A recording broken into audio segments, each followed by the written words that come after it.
We are now ready for direction number 6, which is attach the building and garage to a base with paper tabs and glue. And the building and garage may be either connected side by side or separated. What that means is they can be just separate on the base or they can be attached. So detached or attached. And there's different ways you can do that. All right, so to back up a little bit, I went ahead and took all the tape off the roof except for one piece. So just what you do as a reminder, you just very slowly and carefully take off the tape. Okay, if your roof is loose or you have a gap underneath somewhere, that's where the cardboard's too far apart and you see like a lot of white paper showing, you can add more glue, hold it together really tight, and then tape it. So add more glue and then retape it because you didn't have enough glue or you didn't tape it tight enough together, or both could have been improved.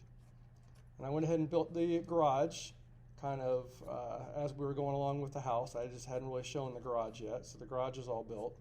So now for number 6, we need to put tabs on the bottom.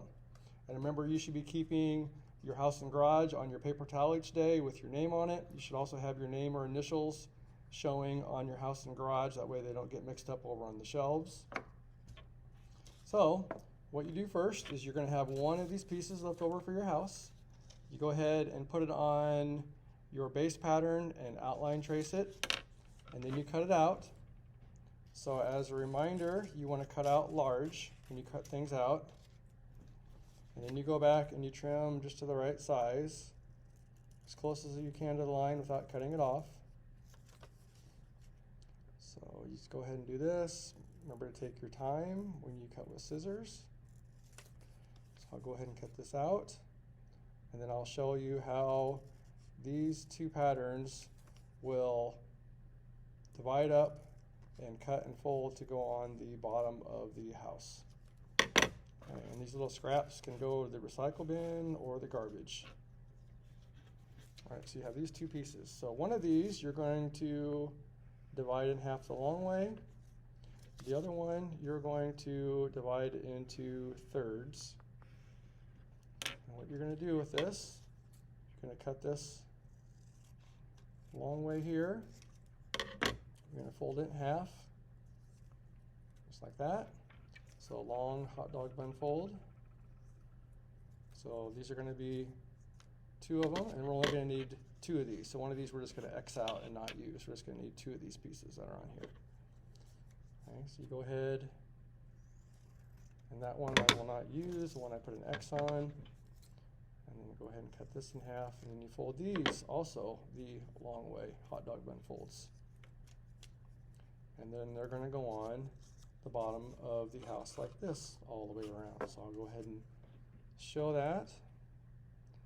Just like all the other tabs we've been adding, you want to add some dots of glue like that. Take your finger, spread it out over the length of the tab, wipe your extra glue on a paper towel, goes inside the house like this, half glued down and half sticking out. There's a little bit of pressure on there. Okay, the ones on the end are going to go on like this. Okay, so you go ahead and put some glue on here as well. A few dots, spread that out with your finger over the half of the tab. Extra glue on the paper towel. This is going to go in here and overlap either on top of or underneath the tab that's already there. So you put them on just like that. Okay, and they overlap together in the corner. So you put a little glue there. Okay, and you hold that in place for a few seconds, just like that. All right, so I'll end up looking like this. All right, so I'm going to go ahead and put the other 2 on, and then we'll go ahead and watch the next part of this where we're going to get ready to put them on the base. All right, so we'll go ahead and go on to the next video.